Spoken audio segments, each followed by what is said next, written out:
Hello and welcome again to my channel. It's great to have you here. If you are new, welcome. I'm glad to have you. If you have not been on this channel before, this is my channel. I'm Larson Hicks, and I'm just a dude in Huntsville, Alabama, and just trying to share what I've learned over the years and things I'm thinking about, and hope it's helpful. My background, if you're new again to this channel or new to me, I'm an elder at a church that I helped plant here in Huntsville last year. That's really grown surprisingly quickly. Also the CEO of a physician staffing company.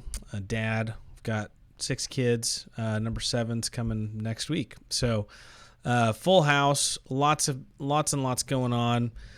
Trying to keep a nostril above water, and I appreciate you guys who tune in. This YouTube channel has been kind of a way for me to kind of turn my brain off of work every now and then. Sometimes in the middle of the day, sometimes at the end of the day. Like today, it's 5 o'clock and my brain's kind of fried. And I thought, hey, I'd just get on and record something. And I've got my little handy list of things ideas that I've thought I need to do a video on this. And on that note, I've gotten a lot of feedback. I mean, not like, hundreds of emails or anything, but I've had a bunch of friends and folks tell me, about different aspects of this channel that they've enjoyed. That feedback's really helpful. One of the things I've heard a lot about is that the career stuff has been really helpful and encouraging. And so I've kind of focused a little more on that recently. I've got a lot of philosophical and theological and economic and ideas I'd like to talk about as well. But just kind of trying to, if I hit a vein of a topic or an idea that's interesting, I want to dive deeper into it and hopefully be a help. And so today, and the reason why I'm recording, I thought I picked this one today is on the topic of buying a business, is because I know a lot of people in my church and in my community who may be out of a job here pretty soon, and because of mandatory things that employers are requiring that they're not willing to comply with, and I don't judge.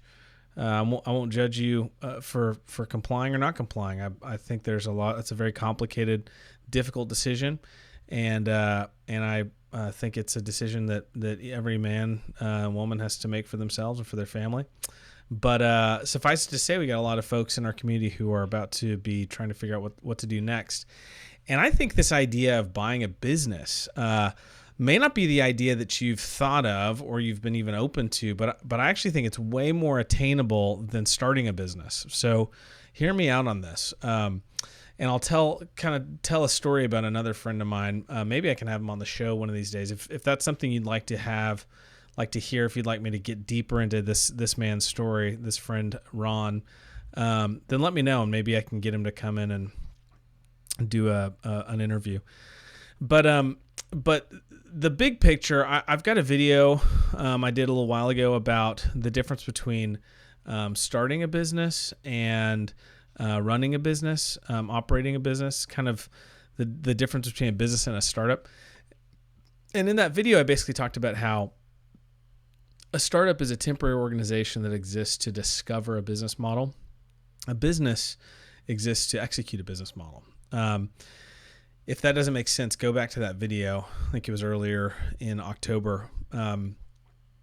But the thing about, really one of the hardest things about business is starting. And it's not just like overcoming inertia or creating momentum. It's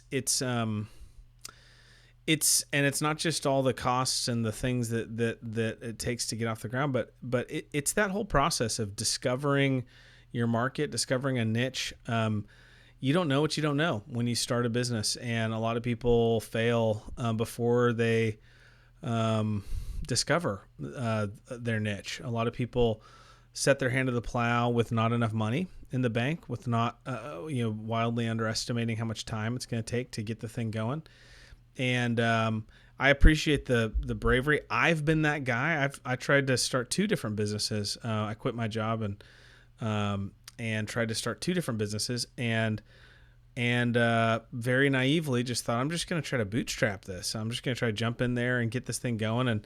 And I worked my tail off really hard, got contracts signed, just did a lot of work to get this thing going, but just ran out of money. And, it's a shame. And in one sense, wish I could go back and do it all over again, because I think I would have succeeded if I would have come at it with a longer time horizon. But the point to make is that I want to make here is that the hardest part of most businesses is starting. So that's the first point. The second point I want to make is one of the first videos I uploaded on this channel was titled Startup Porn and the Corporate Rat Race. If you haven't watched that video, then this next point is going to be a little strange as well. So I'll give a plug for that video.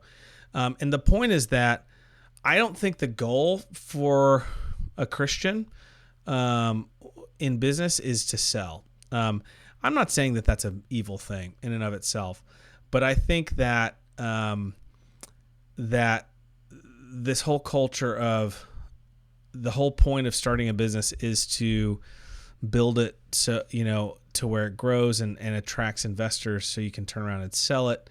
I just don't like it. And I know that some businesses are more capital intensive than others. There are a lot of businesses that are impossible to start without borrowing a lot of money or raising a lot of money. So I'm not at all against capital or investment. But I don't like the short time horizon that people have. I think it's kind of a get rich quick scheme. That's coupled with, it's not like playing the lottery where you just go in there and slap a couple dollars down and get some tickets. It's playing the lottery, but you're putting a lot of your own skin in the game. You're working your tail off, and the shame to me is that you do all this work to build this thing that you end up handing off to somebody who's not doesn't share your values, and you may say, well, I'm going to make sure that I sell it to someone who does. Once it's out of your hands, it's not yours, and you don't have control of where it goes and what it does. That's just the nature of the beast. And so what I see is a lot of virtuous people who have a work ethic, integrity, leadership skills, start things, and then hand them off to people who don't have those things. And you just watch the company slowly spiral into being a bad company, being an evil company, or being absorbed by an evil company. So that's my second point about why you shouldn't maybe start a company, or a way that you shouldn't start it.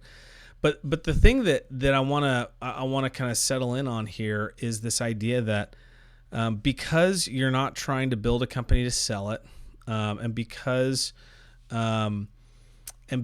starting a business is really hard, what other options are there? And I think the option is to buy a business. And when you hear buying a business, the first thing that comes to my mind is like, well, gosh, doesn't that cost millions and millions of dollars? Well, it does if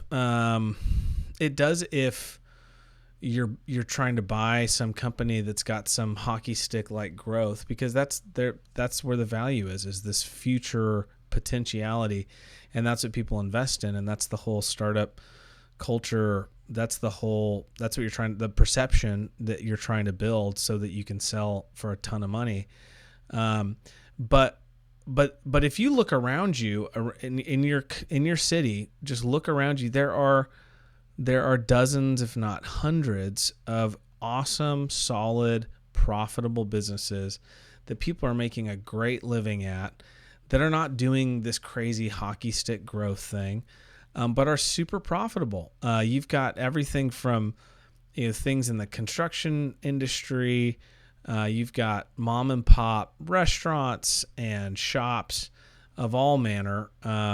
You've got service, things, landscaping, I mean, everything, florists, restaurants. There are just so many, just auto parts, whatever the store is. There's so many businesses all around you that are super profitable, aren't doing something crazy, wild, revolutionary, groundbreaking, disruptive, but are providing a great living for their owners.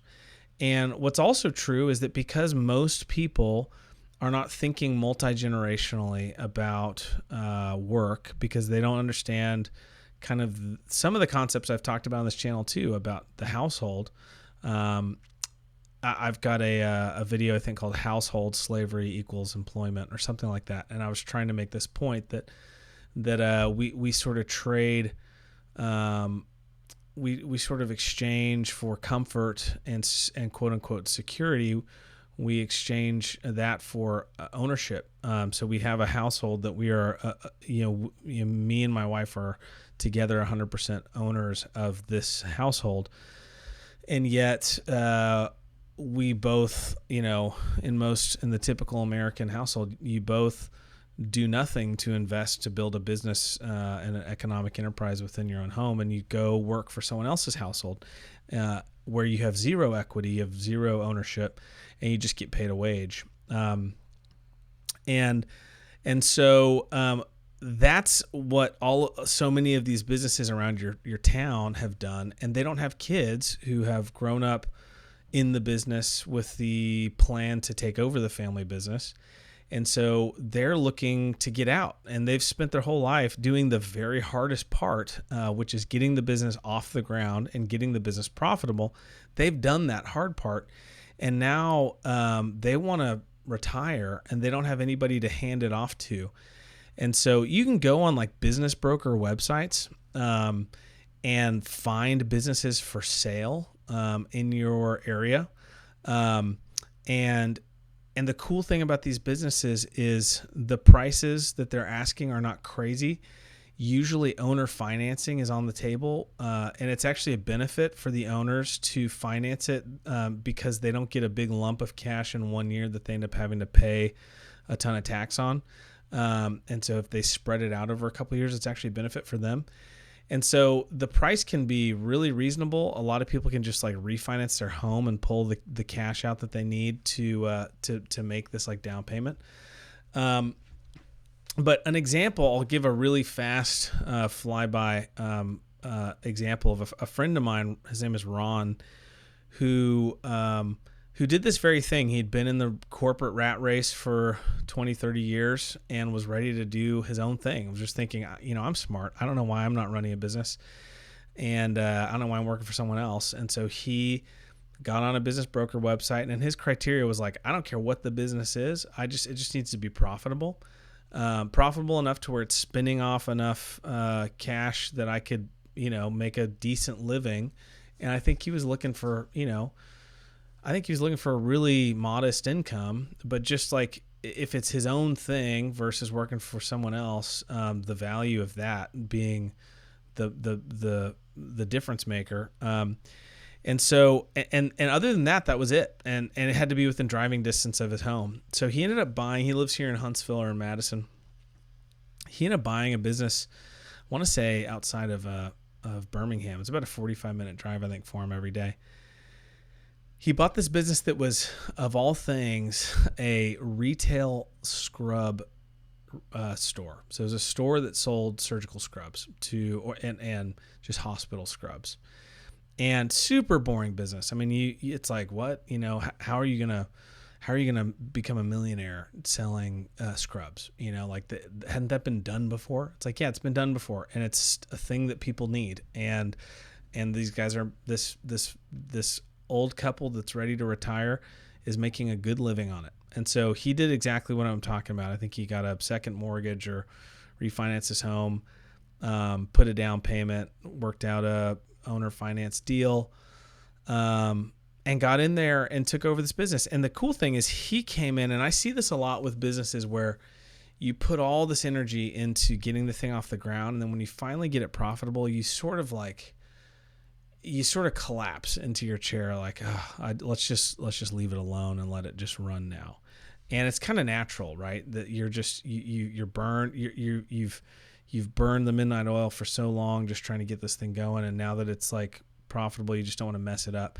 And it's frustrating to employees who are ambitious sometimes. They're like, man, why aren't we doing this? Why aren't we investing in that?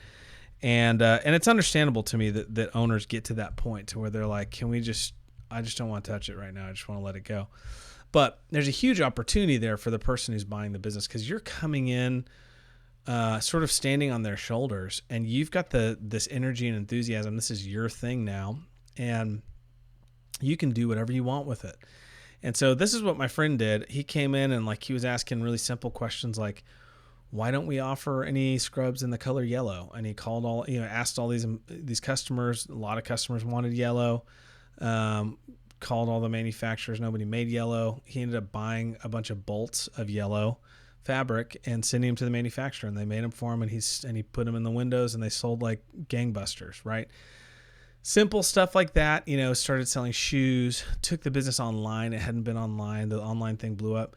And then the real game changer for him happened when he started going to hospitals and saying, what do you guys need? Like, what are your problems? And the long and short of it was that they ended up working out this deal with these hospitals where they would come in and set up a store at the hospital, open up the tab, and let all their employees come in and buy stuff, because they were solving a very particular problem for them. And that blew up. And I think within like 5 years, he had like several airplanes. He had like a fleet of trucks that were driving all over the country to do these pop-up stores. Their online store was one of the top 1 or 2 or 3 online scrub stores. And so he had people throwing money at him, trying to get him to sell. And again, he wasn't necessarily listening to this concept that I've been obsessed with about the household and the multi-generational thing, but he ended up selling because they just made him such stupid offers that he couldn't really turn it down eventually. And that's where I'd say, well, don't do that part. Hang on to it, train up your kids, to take over the business potentially if you can.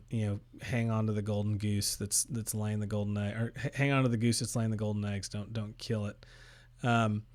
But I share that story just to give you a tangible example of something that I personally know, a friend who did this and worked out really well. And I think it's something that if you find yourself in a place where you're thinking, I need to make a career change, and I really am interested in this household concept, this multi-generational concept, this making my home a productive home thing, think about buying a business. And I talked about Business Brokers Network, drive around asking, checking out businesses that look interesting, things that you'd enjoy doing. Doing a franchise, in case you don't know, buying into a franchise like a Chick-fil-A or I don't know if Chick-fil-A franchise. I think they do, but it's kind of different. But doing like a franchise can be difficult to do if you don't have a really high net worth. That's typically one of the requirements. So franchise might be off the table for you. But I think these kinds of deals are all over the place, and I just think people need to be looking for them, and I don't think many people are. Sometimes you're buying some inventory, but again, it's I think a pretty low risk venture, because you typically have the ability to look at their financials over a long period of time and see what kind of business they've been doing. Maybe that they were hit hard by the pandemic, and maybe their numbers are at a low right now, and that puts them in a place where they're going to have to knock a lot off of the asking price that they had originally thought. So there may be a great opportunity right now to buy businesses. Certainly something I think more folks should be thinking about. I have some friends who are investors who love the idea of investing in Christian-owned businesses. So, if you're listening to this and you're thinking, hey, that makes sense, I've got an idea and something I want to pursue, let me know, and I'd love to connect you with people. I'd love to hear other ideas too in the comments. If you know of other ways to find businesses to buy other than just your traditional business broker websites, drop them in the comments. because I'm really interested too. Maybe go into your like Chamber of Commerce meetings, letting people know there, hey, I'm interested in buying a business. I'm looking for a local business that somebody wants to, hand over to another generation. Just go to those meetings and network and get the word out. So anyway, there's my video for the day. 20 minutes, a little longer than I thought I would do for this, but I hope it's an idea that takes root in your brain, and somebody out there in the internet runs with it and does something cool. If you do, let me know. I'd love to hear about it. And if you have any questions, thoughts, ideas, concerns, prayer requests, whatever it is, let me know. It's good to be back. I've been traveling for a week and a half or so, business and church and family, and so it's good to kind of be back after a long time on the road. So I expect I'll be getting on here and uploading videos more frequently. All right, have a great day. We'll see you.